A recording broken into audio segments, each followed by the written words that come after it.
Olá, boa tarde. Esse é um vídeo extremamente importante para mim, muito pessoal, porque eu vou contar aqui o meu testemunho de fé. Eu vou contar como foi que depois de 6 anos tentando engravidar, Deus me abençoou. Me abençoou tão enormemente que eu engravidei de uma linda menina em 1 ano. E quando eu ainda estava no início da amamentação dela, quando ela ainda tinha só 4 meses, eu engravidei de novo. Foi uma longa caminhada, né? Para começar, assim que eu e meu marido nos casamos, né, a gente queria engravidar logo. Eu queria engravidar logo. Para ele, tudo bem. Então, o meu sonho era engravidar ainda na lua de mel. E daí a gente foi completando vários anos de casados e eu não engravidava, né? Eu fiz muitos exames, fiz exames super invasivos, né? Tem um exame que tem que passar o contraste pelas trompas de falópio para ver se estavam entupidas. E esse exame é um exame extremamente doloroso, né? Tem gente que desmaia de tanta dor, não tem anestesia. Eu fiz esse exame, foi muito doloroso e não aparecia nada. Teve um tempo, a gente estava morando no Rio de Janeiro e uma médica desconfiou de endometriose. Eu tinha muitas dores, né, no período menstrual. E essa médica desconfiou. E ela falou, vai fazer o exame, vai fazer o exame com essa médica especificamente, porque essa médica, ela estuda endometriose. E se você tiver, ela vai encontrar. E por algum motivo, né, eu acabei não fazendo exame com essa médica. A gente estava morando no Rio de Janeiro, estava prestes a voltar para Salvador. E eu falei, não vou fazer exame com essa médica não, vou fazer exame lá em Salvador mesmo, né? E fiz o exame lá, aqui na verdade, e nada, não encontraram endometriose nenhuma. E os anos foram passando. E eu nada de engravidar. Então houve um tempo, inclusive nessa época que eu estava morando no Rio de Janeiro, que eu estava extremamente ansiosa. Olha, eu fazia tudo. Eu fazia tabelinha para saber o período fértil. Eu fazia uma espécie de tabelinha com o termômetro. Todo dia de manhã eu media a minha temperatura para ver se eu estava realmente no período fértil. Eu colocava lá no gráfico para poder observar a minha mudança de temperatura. Eu não conseguia, eu ficava tão ansiosa, né, para ter esse resultado. Eu não conseguia nem esperar a data da minha menstruação chegar. Eu ia lá e comprava exame de farmácia, fazia exame de farmácia, sempre negativo, sempre negativo, sempre negativo. E eu sofria muito, né? Uma mãe, né? Toda mulher que tenta ser mãe, não consegue, vai se identificar com isso que eu estou falando. É um sofrimento a cada período que chega, cada menstruação que chega, é um sofrimento enorme. E é uma ansiedade gigantesca. E as pessoas diziam, quando você parar de ser ansiosa, gente, por favor, nunca diga isso para uma mulher que está tentando engravidar. Quando você parar de ficar ansiosa, aí vai vir. Não, não vinha, gente, não vinha. Nem quando eu não estava ansiosa vinha. Então não é culpa da mulher, não é culpa da ansiedade dela, isso só faz com que a mulher se sinta mais culpada ainda. Mas enfim, nada, né, de eu engravidar. Nessa época eu estava orando muito, eu estava muito fiel na minha oração pessoal. Todos os dias de manhã eu orava, todos os dias de manhã eu lia a palavra. E eu coloquei para Deus essa minha ansiedade, eu coloquei para Ele, né, o meu sofrimento. Claro que Deus já sabia, ele via tudo, mas é uma coisa importante da oração pessoal, é você rasgar seu coração, é você falar para Deus do jeito que você é e está no momento, não do jeito que você gostaria de estar. né? Então a gente não pode chegar para Deus e dizer assim, meu Deus, eu confio em Ti, eu sei que isso vai acontecer para mim a qualquer momento. Não, eu estava em dúvida, eu estava ansiosa, meu coração não estava tranquilo, né? E nada, né? Nada de eu ficar grávida e eu fazendo minhas orações, rasguei meu coração, contei para Deus como é que eu estava me sentindo e falei para Ele, meu Deus, eu sei, eu sei que o Senhor vai realizar esse sonho, eu sei. Mas se for demorar, se não for esse ano, conta para mim, né? Me faz ver. E aí Deus falou para mim. Deus foi tão misericordioso que Ele disse para mim com quantos anos eu ia engravidar.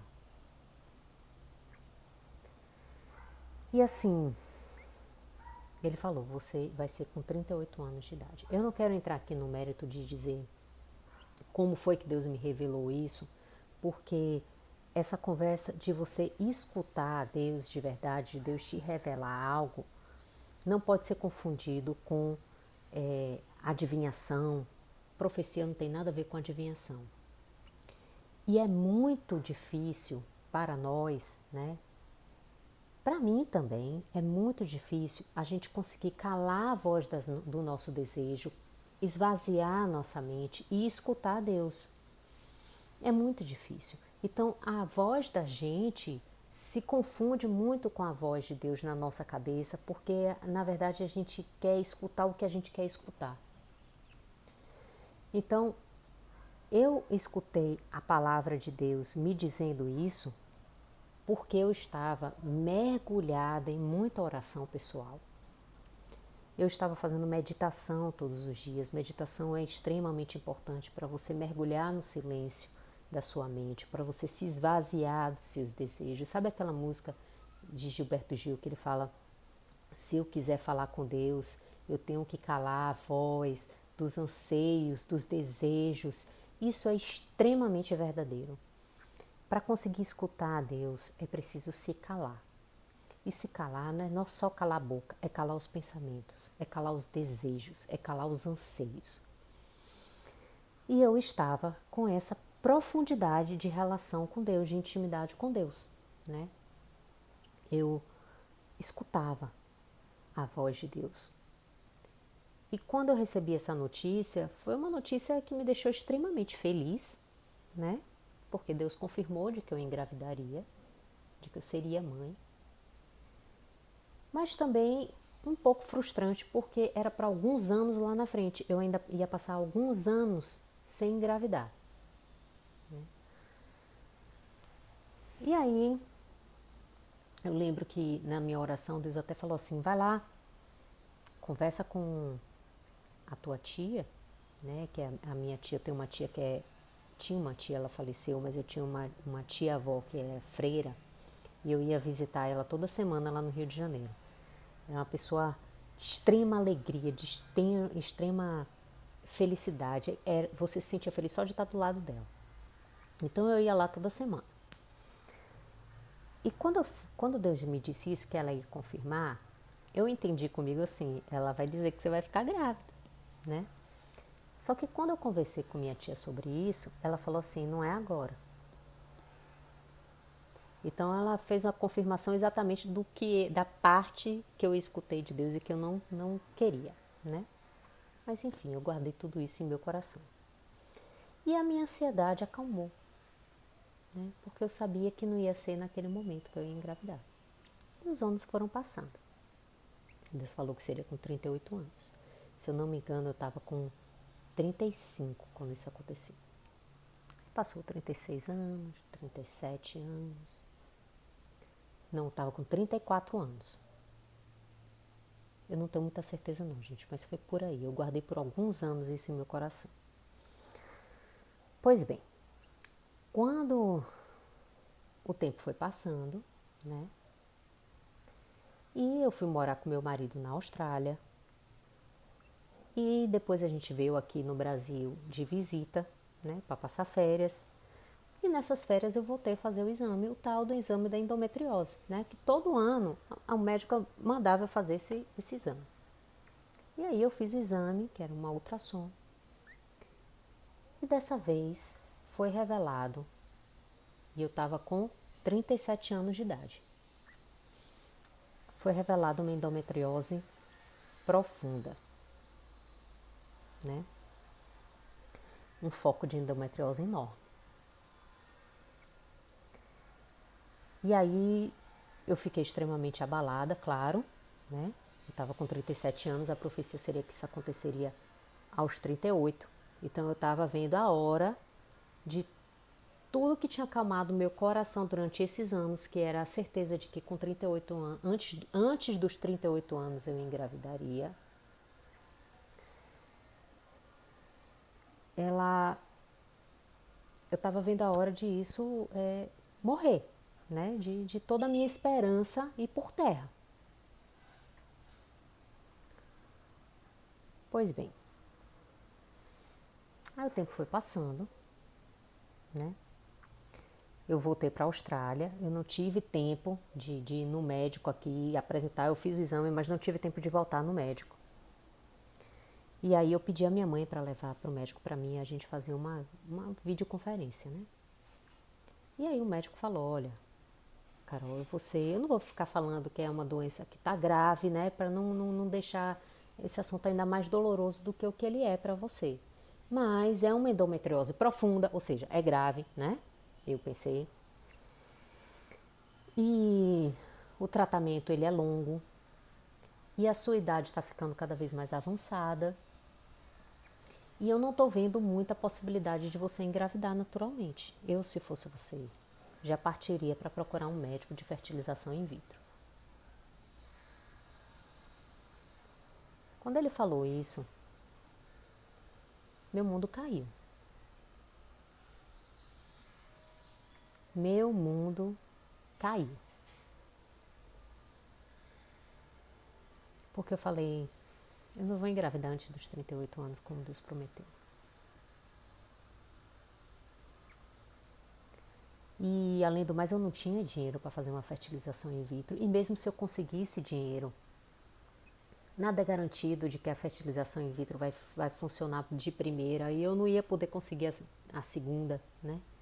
E não me parecia, não fazia sentido para mim. Aquilo está acontecendo, ter que ser uma fertilização in vitro. Então, nossa, foi horrível. Eu comecei a pesquisar sobre fertilização in vitro, fiquei com a cabeça meio atordoada. Algumas pessoas da minha família falavam, vai Carol, vamos, a gente vai dar um jeito de conseguir dinheiro e você faz a fertilização, mas eu me sentia com aquela endometriose tão profunda, eu me sentia como se eu tivesse apodrecendo por dentro, como se eu tivesse muito mal por dentro, ao ponto de que eu não ia conseguir engravidar, eu estava gestando uma doença ao invés de estar gestando uma criança, e eu precisava cuidar dessa doença primeiro, até para o meu bem-estar, porque era muito doloroso. A minha menstruação era extremamente dolorosa. Ai, e aí, eu quero fazer uma pausa para ler uma oração de uma personagem da Bíblia. Sara. Eu vou fazer essa pausa porque essa oração de Sara foi muito parecida com a oração que eu fiz. Claro que eu só consegui ver isso depois, né, quando a gente olha para trás. Que eu lembrei da minha oração e que eu li essa passagem da Bíblia, eu vi como eram parecidas as nossas orações. E aí, vou falar com vocês, vou mostrar para vocês aqui a oração de Sara.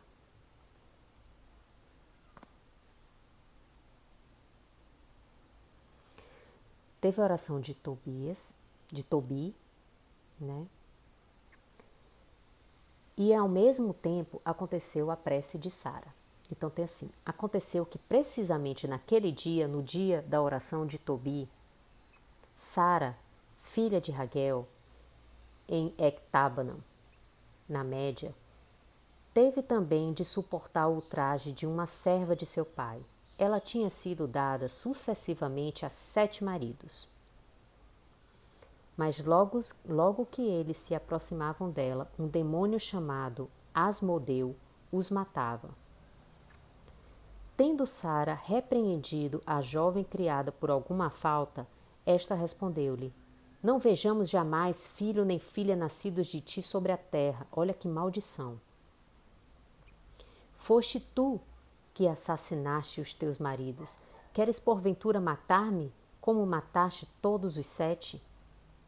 Ouvindo isso, Sara subiu ao seu quarto e aí ficou 3 dias completos, sem comer e sem beber. E orando, olha a importância do jejum, viu, gente? Na verdade, ela entrou em jejum de tanto desgosto, né? E orando com fervor, ela suplicava a Deus, chorando, que a livrasse dessa humilhação. Ao 3º dia, acabou sua oração, bendizendo o Senhor desta forma: Deus de nossos pais, que vosso nome seja bendito. Vós, que depois de vos irardes, usais de misericórdia, e no meio da tribulação, perdoai os pecados aos que vos invocam. Volto-me para vós, ó Senhor, para vós levanto os meus olhos.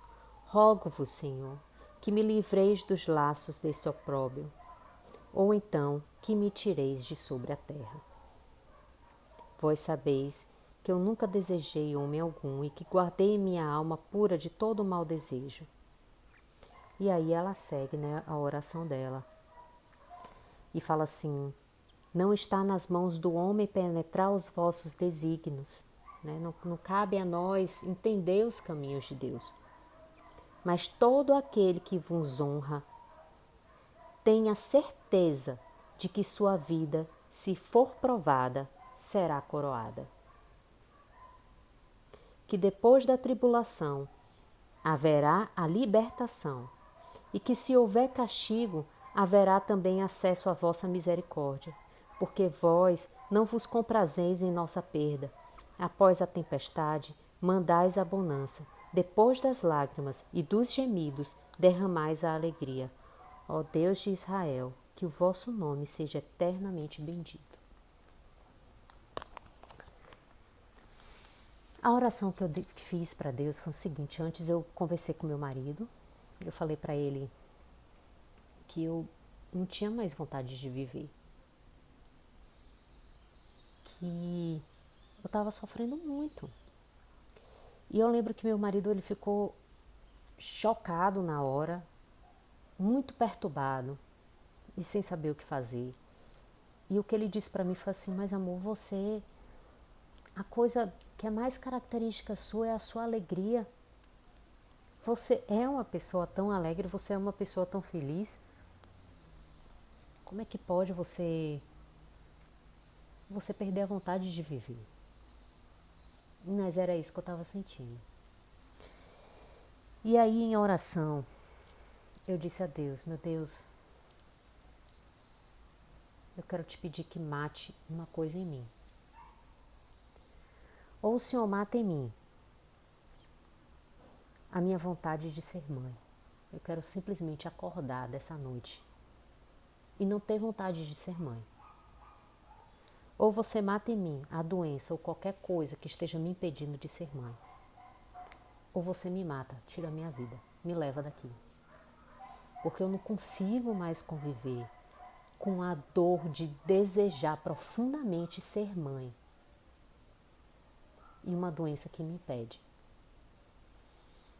Eu não consigo mais viver assim.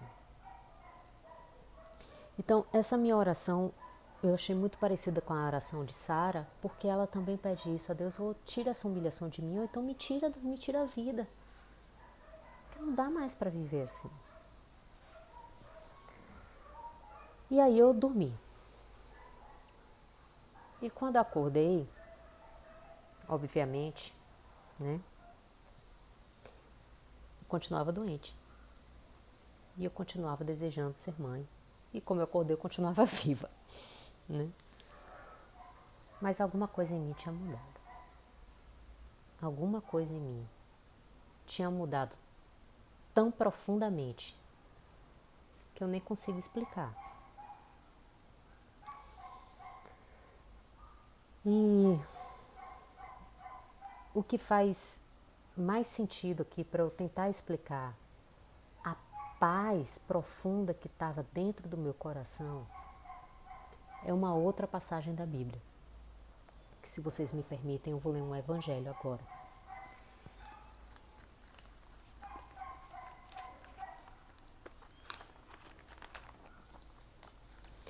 É o evangelho de São Marcos. A tempestade acalmada. À tarde daquele dia, disse-lhes, Jesus falou: passemos para o outro lado. Deixando o povo, levaram-no consigo na barca, assim como ele estava. Outras embarcações o escoltavam. Nisso surgiu uma grande tormenta e balançava as ondas dentro da barca, de modo que ela já se enchia de água. Jesus achava-se na polpa, dormindo sobre um travesseiro. Eles acordaram-no e disseram-lhe: Mestre, não te importa que pereçamos? E ele, despertando, repreendeu o vento e disse ao mar: Silêncio, cala-te. E cessou o vento, e seguiu-se grande bonança. Ele disse-lhes: Como sois medrosos, ainda não tendes fé? Eles ficaram penetrados de grande temor e cochichavam entre si: Quem é esse a quem até o vento e o mar obedecem? Eu estou lendo essa palavra para vocês porque tem algumas coisas nela que me chamam muita atenção. A primeira de tudo, Jesus também passava por tempestades. Aonde ele passava, não era só bonança. Ele estava cansado e ele estava dormindo. E nem por isso estava tudo calmo. Não. A tempestade estava comendo no centro a ponto de entrar água no barco. E todo mundo estava morrendo de medo, mesmo tendo o Filho de Deus dentro daquele barco. Mas é óbvio que eles não sabiam que ali era o Filho de Deus, eles não sabiam quem era Jesus de verdade, porque se soubessem, eles não estavam com tanto medo. E a gente? Se a gente soubesse de verdade quem Jesus é, e que ele também está no barco das nossas vidas, será que a gente tinha medo de tanta coisa que a gente teme no dia a dia? Pensa nas coisas que você teve medo só essa semana. Enfim, essa é outra coisa que me chama muita atenção. E a outra é o fato de, no meio da tempestade, Jesus está dormindo. A missão de vida de Jesus era tão clara no coração dele. Ele sabia tanto. Ele sabia que ele não ia morrer daquilo. Ele não ia morrer daquela tempestade. Então ele não se assustava.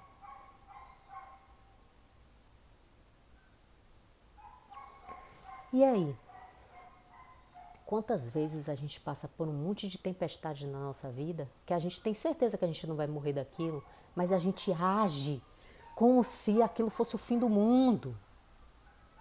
A gente se permite ser perturbado, a gente se permite perder o foco, a gente se permite pecar, brigar, entrar em discórdia com o marido, com a esposa, perder a paciência com os filhos, fazer besteira, meter os pés pelas mãos, ou deixar de arriscar quando deve, porque a gente está no meio de uma tempestade na nossa vida, porque a gente está no meio de uma tribulação. E a gente não é capaz de procurar aquela paz profunda de que Jesus está dentro do barco, de que eu posso simplesmente dormir no meio da tempestade.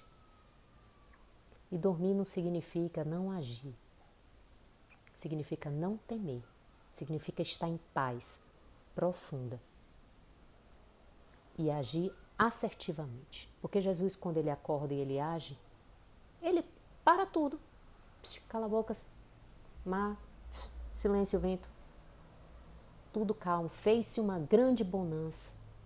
O céu se abriu. E ele fala, vocês ainda não têm fé? Por que é que vocês estão com medo? Pois bem, voltando lá ao dia que eu acordei depois dessa oração. Eu acordei na mais profunda paz, como Jesus dormindo no barco. Eu continuava doente, eu continuava querendo ser mãe, não tinha nada acontecendo na minha vida que me mostrasse uma luz, uma saída. Eu não tinha uma luz, uma saída, uma coisa que fosse diferente naquela manhã para a noite anterior, quando eu fiz aquela oração. Mas dentro de mim havia uma paz profunda. Eu não sabia o que ia acontecer. Eu não sabia se eu ia ser mãe, eu não sabia se eu ia morrer, eu não sabia se eu ia me curar da doença. Mas eu estava em paz. Eu sabia que alguma coisa ia acontecer. Eu sabia que Deus tinha me ouvido. Essa era a única certeza que eu tinha. E vocês observem que lá, quando Raquel fala aquela oração, faz a oração dela, ela diz que fez-se uma grande bonança, né? Que depois da tempestade vem a bonança, desculpe. Fez-se uma grande bonança, foi depois que Jesus falou para o vento silenciar. E ela também fala disso, depois da tempestade vem a bonança. Olha só, Antigo Testamento e Novo Testamento, Novo Testamento, a oração de Sara e Jesus falando com o vento.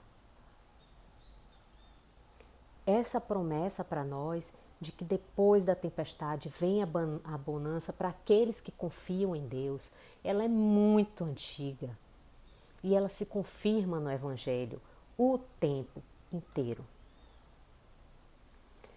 Mas Sara entregou a Deus o coração dela.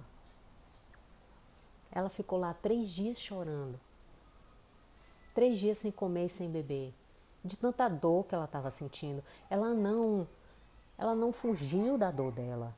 Ela não fingiu que nada estava acontecendo. Ela não foi para a igreja pregar com um sorriso no rosto. Não, ela se trancou no quarto dela e mergulhou na dor. E rasgou o coração dela para Deus e entregou do jeito que ele estava. E depois de 3 dias, ela finalmente conseguiu bendizer a Deus e dizer, olha, eu não entendo os seus desígnios, não cabe a mim entender os seus caminhos, meu Deus. Não cabe a mim entender por que comigo. Hoje a gente sabe que tudo que acontece com a gente é porque a gente precisa crescer de alguma maneira. Porque algum testemunho precisa vir na nossa vida. Tudo de dor que acontece pra gente é para nos impulsionar a brilhar de alguma maneira. É a tempestade que antecede a bonança. E daí? E daí eu acordei desse jeito. E depois disso, né, olha que isso aconteceu, se eu não me engano era setembro ou outubro. Eu completo aniversário, eu completaria, né, a idade que Deus prometeu para mim engravidar em fevereiro. Faltava alguns meses. Eu tinha esperado por anos. Alguém me disse assim, eu não sei se vocês já ouviram alguém dizer assim para você. Olha, quando acontece muita coisa ruim na sua vida, acontece uma tribulação atrás da outra, muita tempestade, é porque está muito perto de vir uma coisa boa. Né? Eu já tinha observado muito isso na minha vida, isso acontece, isso é verdade, observe na sua vida, isso é verdade. E uma outra pessoa me deu uma visão, eu consegui visualizar, né, enquanto ela estava falando, e fez muito sentido para mim. Ela disse assim, olha, Carol, acalma seu coração, porque quando está vindo uma graça muito grande, né, quando Deus está derramando uma graça na vida da gente, tem guerras. Lembra que está escrito lá na Bíblia que não é contra a carne que a gente luta? Tem guerras de anjos, demônios, Anjos querendo trazer essa graça até você, querendo, né, que ela se derrame sobre você. E os demônios que já perceberam, que já sabem a sua missão, que já sabem o que você é capaz, de como você é capaz de brilhar e trazer outros para brilhar junto com você, vão impedir de você receber, vão tentar impedir de você receber essa graça. Para que você não seja testemunha do amor de Deus. E para que com a sua conversão, com o seu brilho, você não ajude outras pessoas a brilhar. Então existe essa luta quando tem algo bom para acontecer. E tudo que a gente precisa fazer é se manter como Jesus dormindo no barco, em paz, vendo a tempestade. Tem alguma coisa que eu possa fazer para acalmar o vento nesse momento? Eu faço. Não, eu mantenho meu coração em paz. E sigo em frente, confiante em Deus. Eu não sei o que vem depois da tempestade, mas vai ser bom. E assim, eu segui. Faltando poucos meses para a profecia de Deus acontecer em minha vida. Eu fui diagnosticada com uma doença profunda e escutei de um médico que provavelmente eu não ia conseguir engravidar, faltando poucos meses. Hoje, eu olhando para trás, eu vejo que se isso tivesse acontecido poucos anos antes da profecia de Deus se realizar, a minha fé não seria testada de maneira tão forte e não teria sido tão transformador para mim. Por quê? Porque com o tempo, né, a gente consegue fazer um tratamento, a gente consegue, mas não. Aquilo dali aconteceu naquele momento que era para derrubar, era para tentar derrubar a minha fé. Porque se eu não engravidasse, quando Deus prometeu, eu não ia acreditar mais que eu ia engravidar. Vocês entendem? Eu guardei no meu coração por muito tempo que seria com aquela idade. E faltavam poucos meses para eu completar. E daí, o que aconteceu? Eu fiquei seguindo minha vida, né? Eu fui trabalhar, eu fui fazer o que eu sempre fazia, eu fui fazer minha oração. E conversei com algumas pessoas a respeito disso, né? Mas com muita paz no meu coração. Aí eu conversei com uma amiga minha. Essa minha amiga, ela é uma estudiosa de uma terapia chamada constelação familiar. É uma terapia do Bert Hellinger, né? Que não tem nada a ver com espiritismo, mas que tem a ver com você quebrar ou com você curar coisas que você traz na sua vida, nos seus genes, no seu DNA, que vieram de traumas que seus antepassados viveram. E eu fiz, e ela falou para mim assim: Carol, faz essa terapia. Eu falei: não vou fazer não, eu não tenho dinheiro para isso não. E ela sorriu, porque assim, dinheiro para mim nunca foi problema. Não no sentido de que eu sempre tive dinheiro, muito pelo contrário. Mas eu sabia que dinheiro era sempre uma desculpa. Porque quando a gente precisa realizar algo na nossa vida, não é o material que impede. A gente veio aqui para sair da Matrix. A gente veio aqui para viver no material, sabendo que nós não somos apenas materiais, nós somos espíritos, nós somos alma, nós somos filhos de Deus, vivendo na carne, experienciando a carne. E com esse experimento, Deus vive em nós. Deus vive tudo o que a gente vive. E Ele se expande. E Ele cresce com as nossas experiências, sendo um pedacinho de Deus aqui na Terra. Então, para resumir essa conversa toda, eu sabia, né? Ela sabia que eu sabia que aquilo era uma desculpa. Aí eu falei, ô Carol, faz o seguinte, eu nunca conheci a mãe da Carol. Ela é minha xará, tá, gente? Eu também sou Carol. Eu falei, Carol, pergunta aí a tua mãe o que é que ela acha disso. Mas eu sabia que a mãe da Carol tinha muita sabedoria. Eu já tinha percebido pelas coisas que a Carol dizia, né? E aí Carol me veio com uma conversa assim, Carol, eu conversei com minha mãe. Foi? Ela disse o quê? Ela disse assim, tenha medo não. Não tenha medo não de fazer essa terapia. Eu sei que é assustador você ir lá. Você talvez tenha que se deparar com dor que você não quer sentir. Mas não tenha medo não.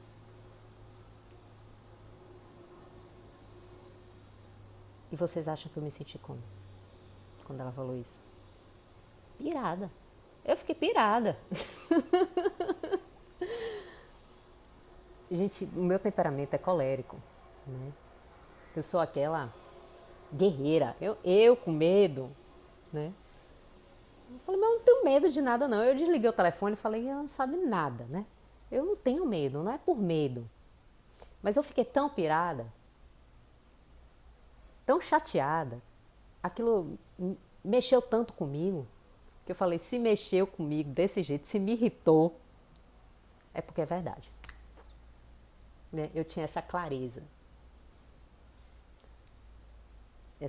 Eu era verdadeira comigo mesma ao ponto de saber que se alguma coisa me incomoda, porque olha só, se alguém diz pra você que você, vamos lá, que você é uma mentirosa e você sabe que você não é, você fala, oxi, como a gente fala aqui, oxi, não sou, e entra por aqui, sai por aqui, porque você sabe que você não é. Mas se alguém vai lá e toca na sua ferida, aquilo dói. Então se você se irrita, se doeu, é porque tem um fundo de verdade ali. Então eu falei, talvez eu esteja com medo. E aí eu adiei, né, de fazer essa constelação familiar. Eu deixei para o último minuto. Eu liguei para a pessoa responsável pela terapia 9 horas da noite, sendo que o workshop da constelação familiar era no dia seguinte. No dia seguinte de manhã cedo. Aí eu liguei e falei, olha, eu e uma amiga minha, a gente está querendo fazer constelação familiar. A Carol falou, eu vou com você. Eu falei, tá certo. Então vamos. Aí quando eu liguei, ela falou, olha, você pode até vir com sua amiga, mas ela não vai poder constelar, porque ou você ou ela, porque só tem uma vaga. Eu falei, pois a vaga é minha então. E a Carol foi comigo para acompanhar, né, para ser uma participante. Isso acontece muito na constelação, nos workshops de constelação familiar. E lá, quando eu fiz essa constelação familiar, eu senti que o problema familiar que eu tinha, que eu estava guardando, que correspondia àquela doença, né? Que tinha... Pense, gente, nós somos seres holísticos. A gente não é só cura física, a gente é também cura espiritual. Muitas vezes não basta só curar o espírito, como muitas vezes não basta só curar o corpo. A gente precisa ser curado como um todo. E aquela constelação familiar, ela curou a parte de mim que não era física, né? Era uma dor que eu carregava. E ela foi curada. E eu saí de lá certa de que eu não sabia como, mas eu ia ser curada da endometriose. Eu sabia que eu não estava curada, mas que eu seria curada, porque espiritualmente eu já estava curada. Então, observe que depois da minha oração, as coisas foram acontecendo. Veio essa minha amiga que me indicou a constelação familiar, eu fui lá e consegui a última vaga no último minuto, fiz a constelação. Saí de lá sabendo que aquela parte ali espiritual tinha sido resolvida. Mas isso era tudo que eu tinha. Outro detalhe é que eu tinha tentado marcar, lembre-se que eu estava na Austrália, eu tinha tentado marcar médico diversas vezes. Olha, marcar médico na Austrália é uma complicação. Por quê? Você não marca, não é como aqui, que você vai lá e liga para o especialista. Eu queria marcar com o doutor, o cardiologista. Não, você tem que ir para um clínico geral. E esse clínico geral vai te indicar um especialista, se ele achar que deve. Aí você vai e liga para o especialista. Aí o especialista diz assim: minha agenda está cheia, querida. Só daqui a 4 meses. Aí você volta no clínico geral e fala: me dá o nome de outro. Aí ele vai lá, pesquisa outro, aí dá o nome de outro. Aí você liga. Eu sei que assim, que eu passei por isso tantas vezes eu não conseguia marcar com ninguém. Eu já estava angustiada, eu já tinha chorado tanto, eu já estava daquele jeito, né? Aí, depois que eu fiz essa constelação familiar, né, eu fui conseguir marcar um médico, Dr. David. E aí, quando eu fui nesse médico, ele falou assim, isso ó, eu fiz a constelação em novembro, tá? Tipo, 1 semana depois, 2 semanas depois, eu consegui ser atendida por esse médico. Consegui marcar e ser atendida por ele. Rápido assim. E aí, esse médico disse assim, olha, Carol, ele na verdade me chama de Ana, porque eu sou Ana Carolina, né? Olha, Ana, você tem endometriose. Eu falei, tenho. Porque lá no Brasil levaram 6 anos para me dizer que eu tenho. Lá na Austrália, gente, é o seguinte, se você tem os sintomas, né? Era aqui no Brasil ser assim também, né? A lei da medicina, os sintomas eles devem falar mais alto, né? Em termos de dar o diagnóstico, do que os exames. Né? Eu não sei como é que chama isso, mas é assim que funciona. Só que na prática, por causa dos planos de saúde, você só consegue fazer a cirurgia, que é o exame que diagnostica a endometriose, se você provar antes que você tem endometriose. Olha a loucura. Então eu levei 6 anos para aqui no Brasil, eles dizendo que eu não tinha endometriose, que eu só tinha endometriose se isso fosse provado por exame de ultrassom. E que eu só faria a cirurgia, a tal da cirurgia de endometriose, né, para diagnosticar e curar na mesma cirurgia, se antes eu provasse que eu tinha. Enfim, ele só com os sintomas que eu disse que eu tinha, ele falou, você tem. Né?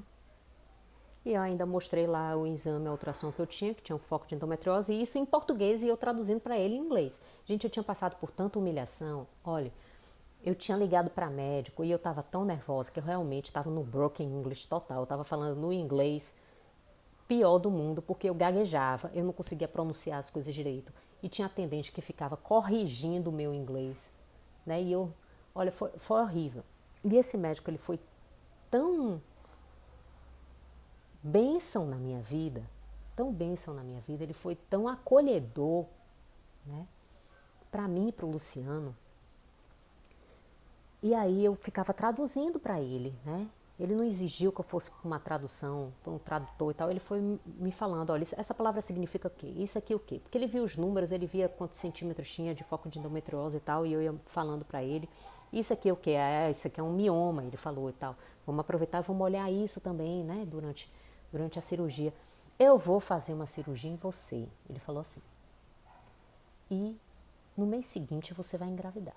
Eu não vou dizer no mês seguinte, né? Porque eu não quero, né, ser otimista demais. Mas assim, em 3 meses você vai estar grávida. Isso era novembro. Eu completava o aniversário em fevereiro. Aí eu fiquei olhando para a cara dele assim.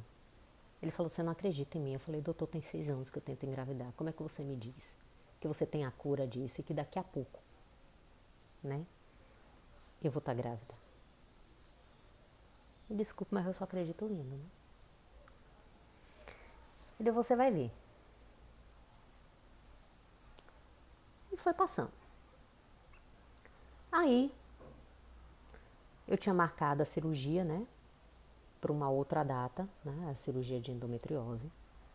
E isso não. Eu fui e conversei no grupo da família. A minha família tem um grupo que é chamado de Exército de Oração.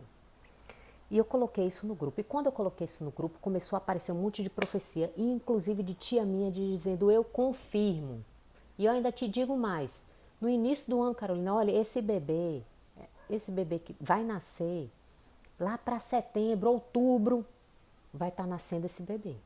Aí eu fiz as contas para trás e falei, bom, então eu engravidaria em janeiro antes da profecia. Veja bem, ela não sabia da profecia, né, que Deus tinha me dito que eu ia engravidar antes do meu aniversário.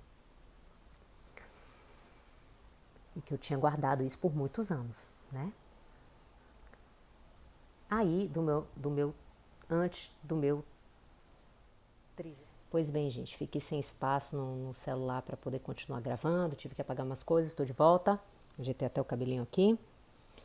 O inimigo tenta, mas ele não consegue. Eu vou terminar esse testemunho, gente, porque é um testemunho de fé que eu tenho certeza que, do jeito que transformou a minha vida, pode transformar a sua também. Especialmente, olha, isso é para tudo que você deseja no seu coração, na sua alma. Todos os desejos que estão guardados na sua alma. Deus está aqui para realizar. Deus não coloca desejo no seu coração para lhe torturar. Ele coloca desejo no seu coração para você conquistar com Ele, com a bênção dEle. E para você ser testemunho de fé e luz na vida de outras pessoas. Então é por isso que eu estou aqui fazendo esse vídeo. E como eu estava falando, começaram a aparecer o que eu chamo de anjo Gabriel.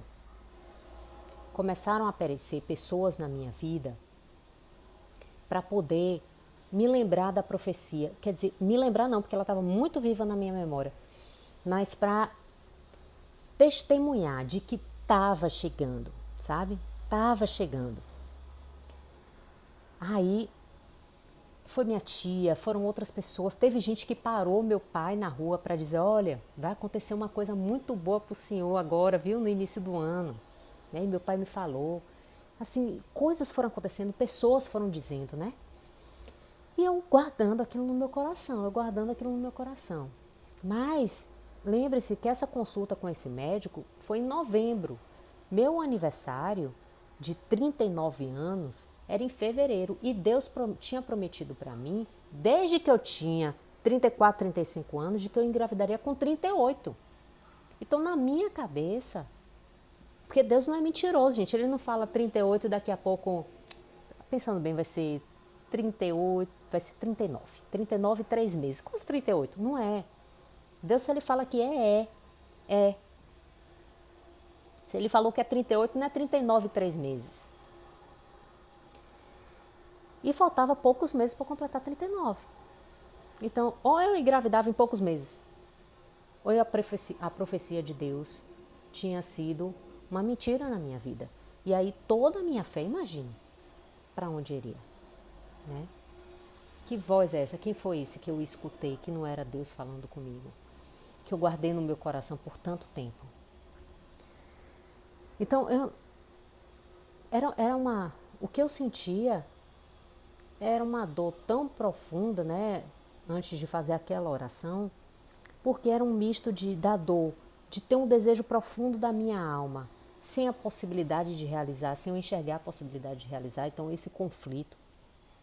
E a dor de ter tido tanta fé, de ter acreditado tanto numa profecia por tantos anos e estar prestes a ver que era tudo mentira. Eu tinha muito medo disso, porque eu amo muito Deus, eu tenho muito Ele no meu coração, eu vivo para Ele. Então, eu perder a fé, assim, de deixar de acreditar no que Deus fala para mim, é a pior coisa que pode acontecer na minha vida. Então eu me senti assim na beira de um abismo, sabe? E pois bem, eu fiz a cirurgia. Ainda teve mais. A cirurgia estava marcada para janeiro, né? Meu aniversário é em fevereiro. E aí, eu e Luciano, a gente tinha viagem para fazer, a gente tinha umas coisas para fazer. Eu falei, doutor, vem cá. Não, e também, Luciano, ele podia tirar férias no final do ano, ele podia tirar umas semanas de férias e me ajudar na recuperação da minha cirurgia, né? Porque era uma cirurgia que você fica meio debilitada, que eu não ia poder cozinhar, eu não ia poder fazer nada. E eu queria que ele ficasse comigo, pô. Eu estava num país sem ninguém, eu só tinha ele. Então eu falei, doutor, será que não dá pra gente fazer a cirurgia antes? Para a Luciana aproveitar esse tempo de férias, ainda tirar mais alguns dias, né? Tirar alguns dias para ficar comigo, emendar no tempo de férias. E e ele poder me ajudar na recuperação.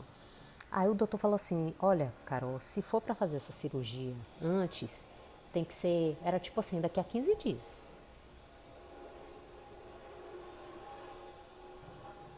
Eu falei, mas doutor, sério isso? Aí ele tem que ser. Aí eu, mas vai ter tempo de fazer o exame? Aí ele ligue pra lá. Ele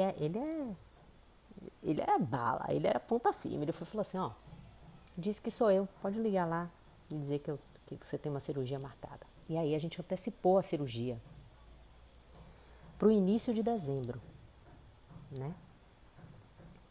Pois bem, eu fiz a cirurgia. Fiz a cirurgia, olha, gente, eu estava muito nervosa, fazer uma cirurgia em outro país. Ele falou para mim, olha, tem algumas coisas que podem acontecer, nunca aconteceram comigo, são raríssimas as chances, mas pode acontecer de tirar parte dos seus óvulos e aí você não conseguir engravidar porque a sua reserva de óvulos pode ter sido danificada na cirurgia. Pode acontecer de eu lá na cirurgia robótica, né, porque é uma cirurgia super sensível, queimar alguma coisa que não deve e você ficar com o intestino para fora. Gente, ó, imagina, e eu longe de pai, longe de mãe, só eu e meu marido, em outro continente, literalmente do outro lado do mundo, porque a Austrália, gente, é tão do outro lado do mundo, aqui com relação ao Brasil, que se você andar mais um pouquinho, você já está voltando, já está no caminho de volta, você já está fazendo a volta no planeta. Então, eu estava morrendo de medo. Fui lá e fiz a cirurgia. O médico disse que a minha endometriose, ele falou, eu tirei endometriose em você em 9 focos diferentes. E ele foi me mostrando as fotos, eu estava meio dopada. E o Luciano não estava lá, ele foi dormir em casa e voltou. E quando o médico me visitou, ele não estava. Eu falei, mas doutor, o que é isso? Ele falou, você tinha foco de endometriose aqui, aqui, aqui, aqui, aqui, aqui. E foi dizendo, 9 lugares. Aí, 30 dias de recuperação. 30 dias sem fazer isso, sem fazer aquilo, sem namorar, né? E, pois bem, aí passou meu Natal, eu ainda com a barriga meio inchada da cirurgia. Passou o Réveillon. Aí, chegou a hora de voltar lá no médico, né? 30 dias depois. Aliás, eu voltei, eu acho que foi 28 dias depois. Ou foi exatamente 30, alguma coisa assim. E aí ele perguntou assim pra mim, vocês tiveram relação? Aí eu fiquei até com vergonha de dizer, porque era para esperar 30 dias, a gente tinha esperado tipo 28, né? Eu falei, a gente teve, doutor. Foi quando? Foi ontem. Ele, ótimo. Quando foi a data da sua menstruação, depois da cirurgia, foi dia tal. Ótimo.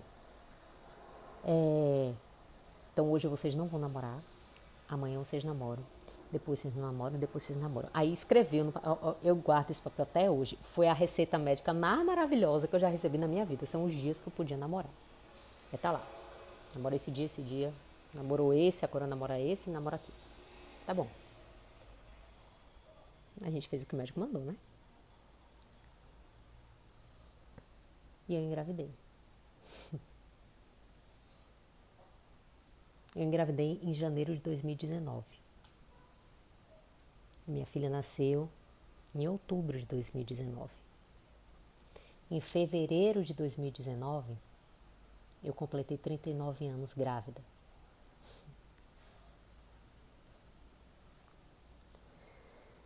E aí, eu sei que pode ter gente dizendo assim, ah, Carol, mas o que te curou não foi Deus, foi a cirurgia. Foi aquela terapia lá da constelação familiar. Não, gente. Deus sabe que a gente está aqui nessa 3D. E que a gente nessa geração não tem o Filho de Deus, Jesus Cristo, para chegar para a gente e olhar para a gente e a gente está curado pela nossa fé. A gente não tem a presença do Filho de Deus em carne e osso na nossa frente. Então, a nossa fé, ela é abalada por causa disso, sim.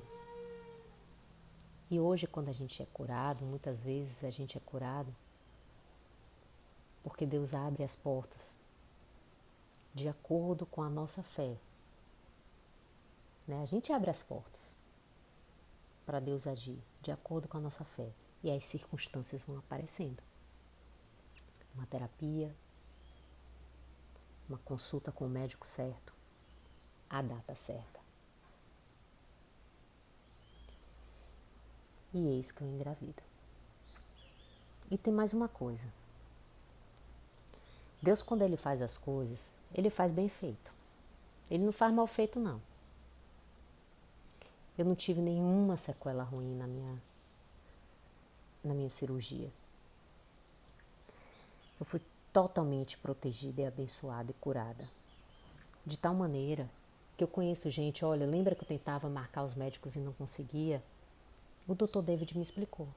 Ele disse que endometriose é uma doença chata, é uma doença que você faz a cirurgia, cura, daqui a pouco a doença volta e precisa fazer uma outra cirurgia, aí a cura já não é tão boa. É uma doença que vai e volta, que vai e volta. Eu fui curada, por dentro e por fora. E a prova disso é que quando eu estava com 4 meses, eu engravidei de novo. 4 meses de amamentação da minha filha, 4 meses que minha primeira filha Aurora, tinha nascido, eu engravidei de Serena, minha segunda filha. Que foi, a Aurora foi a maior e a melhor espera da minha vida. E Serena, a maior e a melhor surpresa da minha vida. A gente não esperava e eu engravidei. Então, Deus, Ele faz maravilhas. Ele faz maravilhas. E o que eu quero dizer para você nisso tudo é o poder da oração. O poder de você manter a sua oração, a sua relação íntima com Deus diariamente. Diariamente. Para que você possa de fato escutar Ele, escutar as profecias dEle. De você guardar as profecias de Deus para você no seu coração, porque não importa quanto tempo passe, elas vão se realizar. De você ter essa paz profunda no seu coração, mesmo no meio da tempestade, mesmo que você não tenha ainda enxergado a luz no fim do túnel, você ter essa paz de espírito de que essa luz está lá. E uma outra coisa que eu quero conversar com você assim rapidamente, porque depois eu quero falar, me aprofundar mais especificamente nesse assunto, é o tempo de Deus. Deus não esperou para que eu tivesse 38 anos para eu poder engravidar, beirando os 39 para a profecia se realizar. Não era porque Ele queria me torturar por anos. Tanto é que Ele foi tão misericordioso que Ele disse: não é agora, não é no ano que vem, não é depois. É só quando você tiver 38 anos de idade. As coisas acontecem que a gente chama de no tempo de Deus, mas na verdade é no tempo que a gente se abre de verdade para Deus agir. E Deus sabe quando é que esse tempo vai acontecer, Ele sabe quando é que isso vai acontecer, a gente não sabe. Mas o tempo de Deus, para Ele, podia ser agora. Deus podia realizar os sonhos do seu coração agora. Esse é o desejo dele, não é adiar isso. Não é torturar você com o tempo dele, que é um tempo, né, de pura espera e paciência, que existe desde antes do mundo existir. Não, Ele quer que você seja feliz, que você realize seus sonhos agora, mas Ele sabe que muitas vezes você não está aberto o suficiente para receber esse sonho, ou que você não está pronto, ou que você não está se deixando levar por Ele. Ele sabe quando isso vai acontecer. Então Ele revela às vezes quando é que isso vai acontecer, mas não porque é a vontade dEle, é o tempo dEle. Que é quando você permite que Ele haja. Que a vontade de Deus é sempre que você realize seus sonhos o mais rápido possível. Que você encontre o seu paraíso o mais rápido possível. Que você não sofra mais nenhum dia. Como o desejo de todo pai para um filho. Não é mesmo? E aí eu quero terminar com uma leitura de Coríntios. E como está escrito, coisas que os olhos não viram, nem os ouvidos ouviram, nem o coração humano imaginou. Tais são os bens que Deus tem preparado para aqueles que o amam. Você não tem ideia dos sonhos que Deus tem para você. Eu sei que você tem sonhos. Eu sei que você pode até pensar que seus sonhos são grandes demais. Mas os de Deus são maiores ainda. Então confia teus sonhos a Deus. E mais do que isso, tenha sempre a certeza no seu coração de que se você tem um desejo na sua alma, não desiste dele, não. Guarda ele no teu coração, entrega ele a Deus e faz o que você precisa fazer para realizar. Entrega o resultado a Deus com confiança, porque Deus não te dá sonhos para te torturar. Deus te dá sonhos para você crescer, realizar, para Ele experimentar essa alegria em você, através de você. E para Ele experimentar também os percalços, os crescimentos que você passa em você, através de você. Deixa Deus viver em você, através de tudo que você faz. Não desiste do teu sonho, não. Porque nada nesse mundo vai te realizar de verdade. Só os sonhos da tua alma. Sabe aquele desejo, aquele sonho que você sempre teve, por maior que ele seja? Sua alma nunca vai se contentar com menos do que aquilo. Nunca. Mesmo que você torture a sua alma ali. Fique aí perdendo seu tempo. Matando o tempo da sua vida. O tempo precioso da sua vida. Ao invés de estar orando, entregando a Deus e buscando inspiração do que fazer, porque a gente precisa fazer algo. Observe que eu não fiquei parada. Eu fui em busca do médico, eu fui em busca da terapia, eu tive coragem. Claro que foi Deus me inspirando a tudo. Claro que foi Deus mandando anjos para me dar força. Ele envia. Mas você precisa estar sempre em movimento. Sempre ali aos trancos e barrancos, bem sem coragem, dar o próximo passo. E nunca desistir dos seus sonhos. Jamais. Esse é o meu testemunho de fé. De uma das maravilhas que Deus fez na minha vida. Ele fez muitas. Talvez essa tenha sido a maior delas. Mas eu sei que assim como eu tenho anos para viver, eu tenho anos para realizar outras grandes maravilhas que Deus tem guardado para mim. Porque eu amo Ele de todo o coração, com toda a minha inteligência, com todo o meu espírito. E é isso que eu desejo para você também. Fique em paz. Até a próxima.